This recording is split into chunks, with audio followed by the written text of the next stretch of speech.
अध्यात्म विज्ञान कोई धर्म या संप्रदाय नहीं है, ये स्पिरिचुअल साइंस है जो कुदरत के कानून पर आधारित है। ये विज्ञान पूरे ब्रह्मांड के सभी रहस्यों को उजागर करता है और जीवन के सभी पहलुओं को समझने के लिए एक नई दृष्टि देता है। इसी को आर्ट ऑफ विजन कहते हैं, दुनिया को देखने की एक नई दृष्टि, जो अध्यात्म विज्ञानी परम पूज्य स्वामी श्री कमलेशानंद जी के निर्देशन में सनातन सत्य का अनुसंधान कर हमारे जीवन को प्रकाशित करे। जय सच्चिदानंद। સ્વામીજી આજે સવારના સત્સંગમાં તમે પેલું ભીષ્મ પિતાની વાત કરી હતી ને, તો પછી કૃષ્ણ ભગવાન જયારે ભીષ્મ પિતાને મળવા જાય છે ત્યારે કીધું કે જયારે દ્રૌપદીનું થતું હતું ત્યારે તમે બોલ્યા નહીં, મૌન રહ્યા. ને જોગા રમતા હતા ત્યારે ના બોલ્યા, ત્યારે ના બોલ્યા. તમારી હાજરીમાં જ થતું હતું. હા, રાઈટ. તો તમે મોટા છો શું કરવાનું? બડા હુआ तो क्या हुआ, जैसे पेड़ खजूर पंछी को छाया ना मिले और फल लागे अति दूर, મોટા ને કરવાના. તો પણ એ આમ આપણે કહીએ છીએ કે મન વચન કાયા એ આખી આપણી જન્મ્યા ત્યાંથી મળ્યા સુધીનું બધું આપણે લઈને જાય છીએ, બરાબર? તો પછી ભીષ્મ પિતા જે વખતે હતું એ પાછલા જન્મનું કર્મ હતું કે એમનો પાછલા જન્મનું જોઈએ ને? પણ આ જન્મમાં તો મૌન રહ્યા ને. પણ એટલી આ જન્મમાં સંજોગ આવ્યો, એમાં બોલવાનું કે મૌન રહેવાનું આવ્યું, એ કર્મ ફળ નહીં, એ કર્મ કુદરતી રચના નહીં. એ કુદરતી રચના ખરી, પણ એ બોલ્યા એ બી કુદરતી ના બોલ્યા એ કુદરતી રચના, પણ એનું ફળ તો ભોગવવું પડશે ને. પણ એનું આ જે ન બોલ્યા એનું ફળ આવતા ભાવમાં ના મળે, આ ભાવમાં કેમ મળ્યું? એ પ્રકારનું કેરેક્ટર પરિણામ રૂપે પ્રોગ્રામમાં લઈને આવ્યા હતા. એનું કૃષ્ણ ભગવાને કાઢ્યું, વર્ણન કર્યું કે આવું કેમ થયું, બીકોઝ ઓફ ધીસ રીઝન. હવે because of reason A cause હતું અને રિઝલ્ટ એ ઇફેક્ટ હતી. અહીંયા ક્લોઝ થઈ ગયું ચેપ્ટર. પણ જે દ્રૌપદી બોલી કે આંધળાનો છોકરો આંધળો માટે આખું આ મહાયુદ્ધ થયું, એટલે દુર્યોધને દ્રૌપદીને ખેંચીને હોલમાં લાવ્યા. પણ એ આખો જે પ્રસંગ, પણ દ્રૌપદી જે વાણીથી બોલી એ તો આ ભાવમાં બોલી, ગયા ભાવમાં એને નાખ્યા હશે બીજ, એટલે એ વખતે દ્રૌપદી બોલી આંધળાનો છોકરો આંધળો. તો પછી એ જ વખતે દુર્યોધને કેમ એને આવું કર્યું વર્તન? બીકોઝ ઓફ વેર એજ. મને એ વાક્ય પરથી એવું લાગે છે કે આજનો જ શબ્દ અને આજનું જ પરિણામ આવ્યું. એવું કે છે, એમનું એક્સપ્લેનેશન કેવું છે સાંભળજો બરાબર. એ શું કે છે કે તાવ આવે તો દવા આજે લો અને મટી જાય આવતા અવતારમાં, એવું કે છે.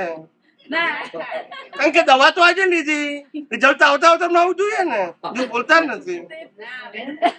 પણ એ એવું કે છે, એ શું કે છે બોલ્યા એનું રિઝલ્ટ નેક્સ્ટ મંથમાં આવવું જોઈએ. આ દવા લીધી રિઝલ્ટ ક્યારે આવવું જોઈએ? એનો આવતા જ આવવું જોઈએ ને ખરી રીતે. હવે ભીષ્મ પિતાનું આખું જે વાતાવરણ મહાભારતમાં જે હોલમાં દુર્યોધને કર્યું દ્રૌપદી સાથે, અને ભીષ્મ પિતા ના બોલ્યા, મૌન રહ્યા. એ મૌન રહ્યા એ આપણે માનીએ, ચલો એમનું ગયા અવતારના બીજના કારણે મૌન રહ્યા. પણ એ મૌનનું જે હતું અને એનું પરિણામ જે એમની બાણની સિંહા પર સુઈ રહ્યા, એ પણ એમને કેવી રીતના એ કારણ, એ જે આખું કૃષ્ણ ભગવાન ભીષ્મ પિતાનું હતું એ મને કલેક્ટ નથી થતું કે કઈ રીતે એનું ગયા અવતારનું બીજ હતું અને આ અવતારમાં ફળ આવ્યું. એમ એ હજી બરાબર મને એ ખરી જતો તો આવતા ભાવમાં ભીષ્મ પિતાને ભોગવવું પડે ને, એ ભાવમાં કેમ ભોગવવું ભીષ્મ પિતા? રામને વનવાસ કેમ થયો?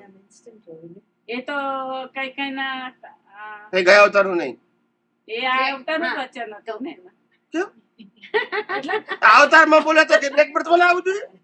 આવું ને એટલે એમાં જ થોડું કન્ફ્યુઝન છે ને રામ ભગવાન. કન્ફ્યુઝન તમને જે કન્ફ્યુઝન છે જ નહીં. એવું પહેલા જ કીધું કે મન વચન કાયાની અવસ્થા માત્ર કુદરતી રચના. મન બી આવી ગયું, વચન બી આવી ગયું, કાય નું આવી ગયું. તમે મન જુદું પાડો છો, વચન જુદું પાડો છો, કાયા જુદું પાડો છો, એનું આ પઝલ છે. ત્રણે કુદરતી રચના છે, ત્રણે રિઝલ્ટ છે, ત્રણે રિઝલ્ટ છે. ત્રણે રિઝલ્ટ તો છે, તો પછી કોઝ ક્યાં આવ્યો? તો પણ કોઝ ક્યાં આવ્યું એમ કો પહેલા. કોઝ નું ઇફેક્ટ નેક્સ્ટ બર્થમાં આવશે. અહીંયા કોઝ ક્યાં આવ્યું? એટલે એમનું વિચાર એવું છે કે કર્મ. મેં શું કીધું કે ત્રણ વસ્તુ એ ઇફેક્ટ છે, બરાબર છે. કોઝ ક્યાં આવ્યું એમ કો મને. પેલા પ્રિન્સિપલ ઉપર જાઓ ને, પ્રસંગ ની ભૂલી જાઓ. મન વચન કાયા ત્રણે જીવ માટેના ઇફેક્ટ છે, બરાબર છે, કોઝ નથી તો નેક્સ્ટ બર્થની વાત કેમ આવી? તો પણ એ મૌન ના, પેલા રહ્યા. પ્રિન્સિપલ ઉપર જાઓ, પ્રિન્સિપલ સિદ્ધાંત કે મન વચન કાયા ત્રણે ઇફેક્ટ છે હા, ગયા અવતારના કોઝની ઇફેક્ટ. right. હવે આ ઇફેક્ટ પ્રમાણે બિહેવ કરે છે એને કોઝ કેમ કહો છો એ મને કહો. નહીં, એ Result મૌન જ છે. રહ્યા, એ મૌન રહ્યા તે ઇફેક્ટ, બોલ્યા એ પણ ઇફેક્ટ. એ બધું ઇફેક્ટ, પણ એનું રિઝલ્ટ આવતા ભાવમાં આવશે ને મૌન રહ્યા એનું એમ. ઇન્સ્ટન્ટ કેમ મૌન દેખાય છે. Result જ મૌન છે. એમને આપણને હજુ તમે જુદું પાડ્યું ને પાછું, જુદું પાડ્યું. આ જુદું પાડ્યું ને પાછું. અવતારમાં જ્યારે પૂરું કરવાનું છે જે હું છે, તમને result કહું છું જ મન છે. વચન કાયા ત્રણે રિઝલ્ટ છે, તો પછી મનનું, વાણીનું, પછી કાયાનું એવું લેવાનું. નહીં, નહીં, એ આખું આપણે ઇફેક્ટમાં જોયું, પણ એના કૃષ્ણ ભગવાનની જે વાણી નીકળી એ એમને શું કીધું કે તમે મૌન રહ્યા માટે આ રિઝલ્ટ આવ્યું. હજી એ કૃષ્ણ ભગવાનનો જે સંવાદ હતો ને એ એમાં શું મને કે છે કે મૌન રહ્યા માટે રિઝલ્ટ આવ્યું, હા. આપણે પૈણ્યા એટલે હસબન્ડ મળ્યો એટલે પુરુષાર્થ કહેવાય ને. પૈણ્યા ના હોય તો એ એવું કે છે, પણ હસબન્ડ મળ્યું એ પરિણામ નહીં, પૈણ્યા એટલે, પૈણ્યા એટલે મળ્યો એ પુરુષાર્થ કર્યો ને. એમ કે છે એ બનવાનું હતું માટે તો બોલ્યા. એટલે કૃષ્ણ ભગવાનના સંવાદમાં મને ડાઉટ છે થોડો હજી. અરે કૃષ્ણ ભગવાને એક ક્વેરીનું સોલ્યુશન આપ્યું કે આવું બનવાનું શું કારણ હતું, તો આ કારણ હતું એનું આ કાર્ય થયું એમ કીધું એમને. એમને એમ કીધું તમે નવું બીજ નાખ્યું એવું નથી કીધું. આ જે રિઝલ્ટ આવ્યું કે તમને આટલા બધા બાણ સૈયા ઉપર સુઈ જવું પડ્યું એનું કારણ શું હતું એ કીધું. કાર્ય તો છે જ, કાર્ય તો છે પાંચ એનું કારણ કીધું. હવે કારણનો મતલબ દેખીતું કારણ, પણ આ જે કારણ બોલ્યા અને આ જે કાર્ય થયું એ બંને ગયા અવતારના કોષ છે. એટલે મૌન રહ્યા એ બી ગયા અવતારનું ભીષ્મ પિતાનું દ્રૌપદીના કઈક કનેક્શન નું બીજ પડી તું કોઝ હતા તે આ ભાવમાં એ દ્રૌપદી નિમિત્ત બની અને ભીષ્મ પિતા મૌન રહ્યા અને બાણની છૈયામાં સુયા. હમ. એવું હતું કે એક માણસ કોઈ દિવસ બહારનું ખાતો નતો. સાંભળજો હવે, બહારનું ખાતો નતો, એને પ્રતિબંધ હતો, પણ વાઈફ બીમાર થવાથી અઠવાડિયા માટે એના ઘેર ગઈ, મા બાપના ઘેર. હવે આ ભાઈને રસોઈ આવડે નહીં એટલે ફરજિયાત એને બહારનું ખાવું પડ્યું. ઈચ્છા નથી, સાંભળજો, ઈચ્છા નથી પણ મજબૂરી એટલે બહારનું ખાવું પડ્યું. હવે બહારનું ખાધું અઠવાડિયું એટલે મરડો થઈ ગયો. શું થઈ ગયો? માંદા પડ્યા. મરડો થયો એટલે ડોક્ટર પાસે ગયા. ડોક્ટરે કીધું તમારે હોસ્પિટલમાં એડમિટ થવું પડશે. એડમિટ થયા, પછી દવા આપી અને 15 દિવસે સારું થયું. આ આખી પ્રોસીજર એ કર્મફળ છે. આ અવતારનો એક કે પુરુષાર્થ કે ફ્રીડમ નથી. હવે તમે કહો વાઈફ ગઈ જ કેમ કે છે, એક પ્રશ્ન છે કે સમજાય છે કે નહીં? આ પરિણામની અંદર ચોઈસ આ બનવાનું હતું એના કારણે તો આ બન્યું. ખ્યાલ આવ્યો? તમારે બાણ સૈયામાં સુવાનું હતું માટે તમે એને સપોર્ટ કર્યો, મૌન રહ્યા, અને આ બંને કારણો ગયા અવતારમાં નાખેલા.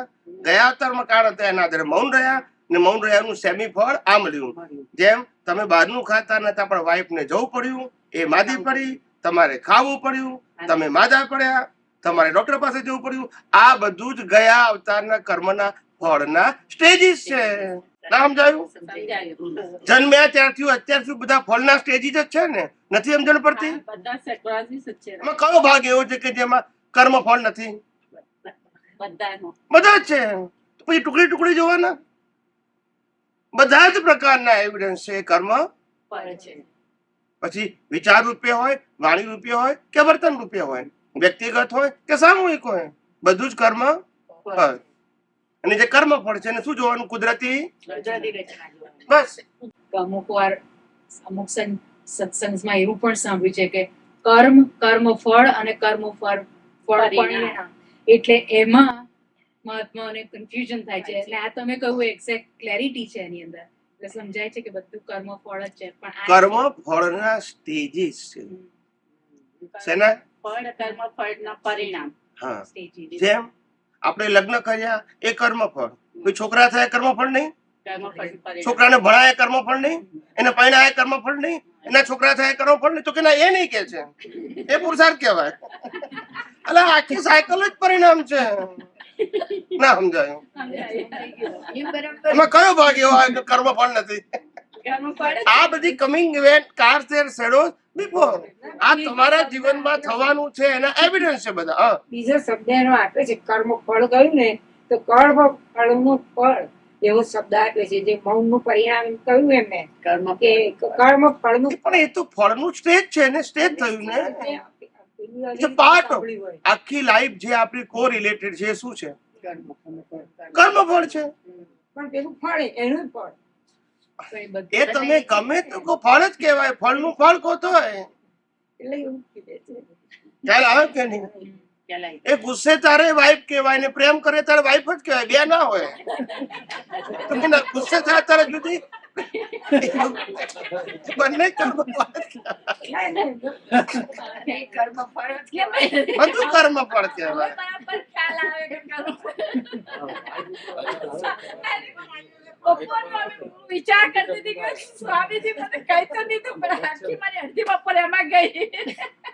કેટલું નહીં, પણ સાયન્સ કેટલું ક્લિયર છે. ક્લિયર જ છે. From birth to death, including your mind, speech and action is pre-decided as per your previous birth cause. Everything. પછી એમાં મન, વાણી ને કાય જુદું કરવાની જરૂર જ ક્યાં છે? એવરીથિંગ નો મતલબ શું થઈ ગયું? Everything. બધું છે. માંદે પડ્યા એ કર્મફળ નું આજા થયા એ. ઉપર ગયા એ કર્મફળ. વિજ્ઞાન સરળ છે, સહજ છે અને સુગમ છે. વિજ્ઞાન અઘરું નથી, પણ વિજ્ઞાન સમજાવનારો અનુભવી નથી, એ પ્રશ્ન છે. વિજ્ઞાન સમજાવનારો ચોપડી વાળો છે, એટલે ચોપડીમાં લખ્યું એ જ બોલે કે બીજું બોલે? નહીં બોલે. તો પછી અનુભવી છે, એની વાણી મૌલિક હોય. એ તમે લાખ પ્રશ્ન પૂછો તો જવાબ આપે, કારણ કે એને તો જવાબ હાજર છે. એને ક્યાં ગોતવાના છે? એને રેફરન્સની જરૂર નથી. ખરેખર કહું છું કે વિજ્ઞાન ખરેખર જે મહાપુરુષોએ જે વિજ્ઞાન કીધું છે ને, science is very simple and very precise. It is not long. હંમેશા અજ્ઞાન જ લેન્ધી હોય, અજ્ઞાન ટિપિકલ હોય, અને અજ્ઞાન વિધાઉટ એથિક હોય, અજ્ઞાન વ્યૂ પોઈન્ટ હોય. ખ્યાલ આવ્યો? So people they are always confuse in આ રિલેટિવ ટ્રુથ. એનું કોઈ સોલ્યુશન ના હોય. અને યુનિવર્સલ ટ્રુથ એકદમ સ્ટ્રેટ ફોરવર્ડ સિમ્પલ હોય, જેમાં કન્ફ્યુઝન જ ના હોય. સમજાવનારો ખાલી જોઈએ. શું જોઈએ? જાણનાર જ. પણ સિમ્પલ હોય और वेरी प्रिसाइज है, लंबा लंबा नहीं होता है.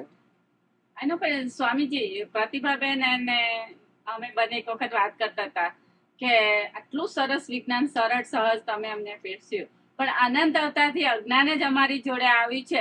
એમાં અમે શું કરીએ? અમને કોઈ તમારા જેવા જ્ઞાની સમજાવવા વાળા મળ્યા જ નહીં, તો અમારા ભેજામાં પેઠું જ નહીં. તેના આધારે આજે આ કર્યું, એમાં અમારું શું દોષ? અમે જન્મે ત્યારથી એવું ના કીધું, એમને એવું ના કીધું કે અમે બીજ નથી નાખ્યા તારે ના મળ્યા. એ કેમ ના મળ્યા? જયારે એમની જવાબદારી હોય. દાદા ભગવાન મને કેમ ના મળે? એ કઈ કમ્પ્લેન છે કે મને ના મળ્યા because I am not qualified to meet him? ઘણી વાર અમે હોય તોય ના મળે. અમને ઘણી વાર અમને પછતા કે આપણે સામે આમ જો દાદા ભગવાનની મળવા માટે અમને એમ તો કેટલા, જયારે દાદા ભગવાન પિટ્સબર્ગ ગયા ત્યારે હું પણ પિટ્સબર્ગમાં હતી, તો પણ અમારું મિલન ના થયું. અને હું ક્યાં અમેરિકા ગઈ, અમેરિકાથી જર્મની ગઈ, જર્મનીથી લંડન ગઈ, લંડન થી વેલ્સ ગઈ, માઉન્ટેન ઉપર ગઈ, ત્યારે મને નિરૂમા મળ્યા. ક્યાં કુદરતી હું ઘણી વાર વિચાર કરું કે કેવા મને મળ્યા ગણાની, જયારે હું સામે દરવાજે હતી તોય ના મળ્યા દાદા. એવું છે. આપણે ઇન્ડિયા આયા છે પિટ્સબર્ગ ની અંદર, કેટલા આપણા ઇન્ડિયનો છે? બધા બહુ છે. 10-15 વર્ષ પછી કહે છે કે કમલેશ આનંદજી પિટ્સબર્ગ માં આવ્યા હતા, અમને તો ખબર જ નથી. કેસે કે ના કે એવું જ થયું અમારે પણ. એમાં કોઈ શું કરે આપણે? તો અમારો હિસાબ ને તો પછી શું એટલે કરે? ન મળે ને એ વખતે પણ સફળ છે આપણે અમારે તમારા મુલાકાત. અમને અમને અમને દાદા ભગવાન અમારી 16 વર્ષની ઉંમરે મળ્યા, વેરી ટીનેજર્સ. એવું એ અમારા કર્મનો હિસાબ. બિલકુલ જેને કહેવાય ને કે એપ્રોપ્રિએટ ટાઈમે મળ્યા, ટર્નિંગ પોઈન્ટ ઓફ લાઈફ. કારણ કે એ જ વખતે અમે કોલેજમાં એડમિશન લીધેલું 1 વર્ષ પહેલા. અમારા વખતે તો પ્રી હતું, પ્રી FY SYTY 4 વર્ષ હતા. 11 પછી 11 ને 4 હતું. Yeah. Yeah. એટલે હું ફર્સ્ટ યરમાં આવ્યો ત્યારે દાદા એમના મળ્યા. એ પણ ભૂમિકા તો લઈને આવ્યા હતા નાની ઉંમરથી બધી, શાસ્ત્રોનું અધ્યયન, જૈન ધર્મનું કેરેક્ટર, દીક્ષા લેવાનો ભાવ, આ તો બધું ઇનબિલ્ટ હતું જ. અને એમાં એક જ્ઞાની મળે, અને જ્ઞાની પાસેથી જે મને મોટામાં મોટો શબ્દ જે મળ્યો એ સાયન્સ મળ્યું. અને સાયન્સમાં જે વ્યવસ્થિત શક્તિ શબ્દ હતો એનાથી જ આ કુદરતી કાનૂન, કુદરતી રચના ખુલ્લું થયું.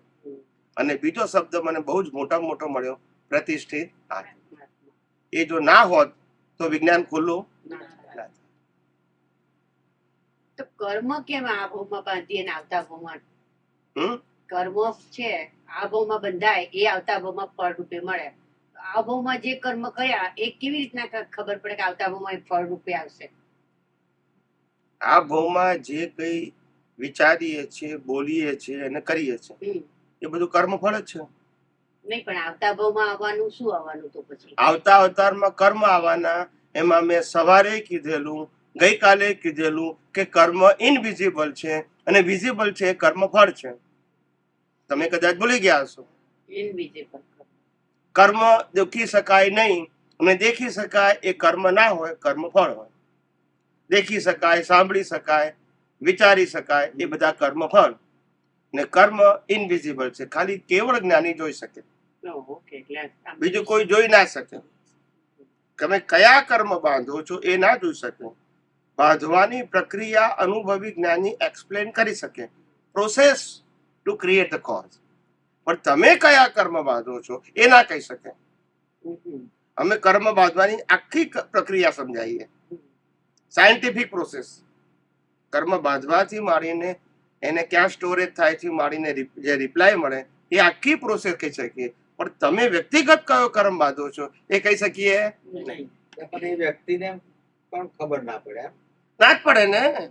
પણ કોઈ સારા કર્મો બાંધવા હોય તો પણ ખબર નથી. એટલા માટે જ કીધું કે આપણને ખબર પડતી નથી. માટે જ્ઞાની ભગવંતોએ અથવા ધર્મગુરુએ કહ્યું કે સારા ભાવ કરવા, નરસા ન કરવા, અને નરસા થઈ ગયા હોય તો પ્રાયશ્ચિત કરે. આ આપણને ધર્મગુરુ શીખવાડે છે. Simple thing. પણ સાયન્સમાં એવું નથી ને. તો પછી સાયન્સમાં એ રીતના નથી કે કર્મ આપણે થયા, આપણને ખબર નથી કે મને મારા કર્મની ખબર નથી અત્યારે મેં શું બાંધ્યા, બરોબર, પણ એનું ફળ તો મને આવતા ભાવમાં મળવાનું છે. તો આ ભાવમાં મેં કર્યું એ મને ખબર નથી, તો હું કેવી રીતના ખબર એને કરી શકું કે આવતા ભાવમાં મને આ મળશે? કારણ કે તમે જ્યારે કર્મ ભોગવી રહ્યા છો તો સારે ભોગવતી વખતે ક્યાં તો સુખનો આનંદ મેળવો છો, અને તે વખતે આવું જ સુખ વારંવાર મળે એવા ભાવ કરી નાખો છો, અને કોઈને દુઃખ કરીને પણ તમને આનંદ મળે છે કે બરાબર થયું. ખ્યાલ આવ્યો? તો એ કર્મ બંધાય ને પેલું બંધાશે. સમજાય છે? એ ખ્યાલ આવ્યો. પછી આપણને ખબર પડવી જોઈએ કે કોઈના દુઃખમાં આપણે આનંદ વ્યક્ત કરવો જોઈએ. માટે હે પરમાત્મા, આવો વિચાર કે ભાવ ક્યારે પણ ઓકે, ખ્યાલ આવી ગયો. ભલે કર્મ બાંધવાની એક્ઝેક્ટ પ્રક્રિયા ખ્યાલ ના આવે, ના, પણ આપણને ઇન્ટેન્શન તો ખ્યાલ આવે ને. એ તો ખ્યાલ આવી જાય. આજે કોઈ માણસ એવો હોય કે જે આપણે ઝઘડો થઈ ગયો એની સાથે અને પછી એને નુકસાન થાય, આપણે શું માનીએ એ જ લાગનો હતો. ના, એવું ના કહેવાય. એ તમારો ભાવ બગાડ્યો ને. હા, એટલે એ ભાવથી ફળ બંધાય. કર્મ ભાવથી બંધાય છે. જેવો ભાવ તેવો ભાવ. જેનો ભાવ બગડ્યો એનો ભાવ બગડ્યો. ઓકે. જેની ક્રિયા બગડી એનો ભાવ બગડ્યો કોઈ શાસ્ત્રમાં નથી.